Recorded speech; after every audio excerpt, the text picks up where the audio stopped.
Hello everyone. నా పేరు శ్రీరామ్ నాగేంద్ర. ఇది నా మొదటి వీడియో జావా గురించి డిస్కస్ చేసుకోబోతున్నాం మనం ఇవాళ. సో, మొదటి వీడియో వచ్చేసి జావా యొక్క హిస్టరీ గురించి. So, let's go. The birth of Oak. First Java అనేవాళ్ళు కాదు. దాన్ని ఓక్ అనేవాళ్ళు స్టార్టింగ్‌లో. సో, సన్ మైక్రో సిస్టమ్స్ ఒక మిషన్ ఉండేది. సన్ మైక్రో సిస్టమ్స్ వాళ్ళకి ఒక లాంగ్వేజ్ క్రియేట్ చేయాలని స్మాల్ ఎలక్ట్రానిక్ డివైసెస్ కోసం such as mobiles and etcetera. దాంట్లో జేమ్స్ గాజ్లింగ్ అను తన ఫ్రెండ్స్ ఈ ప్రాజెక్ట్ దానికి పనిచేశారు. సో, వాళ్ళు దానికి ఫస్ట్ మొదటి పెట్టుకున్న పేరు ఓక్.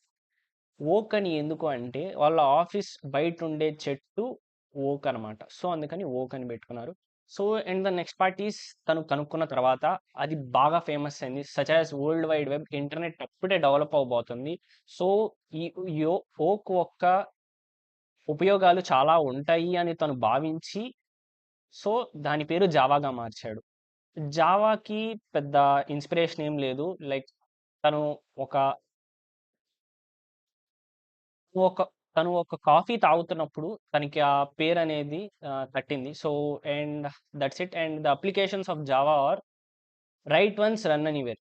జావా అనేది ఎందుకు అంత బాగా ఉపయోగపడుతుంది అంటే, ఒకసారి రాసుకొని ఎక్కడన్నా వాడొచ్చు.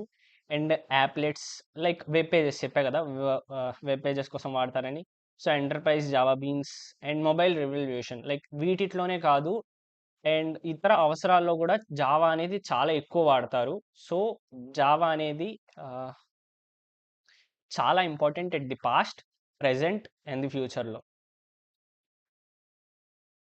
And thank you everyone for watching this video. I think మీకు నచ్చిందనుకుంటున్నాను. Like, share, subscribe my channel. Thank you.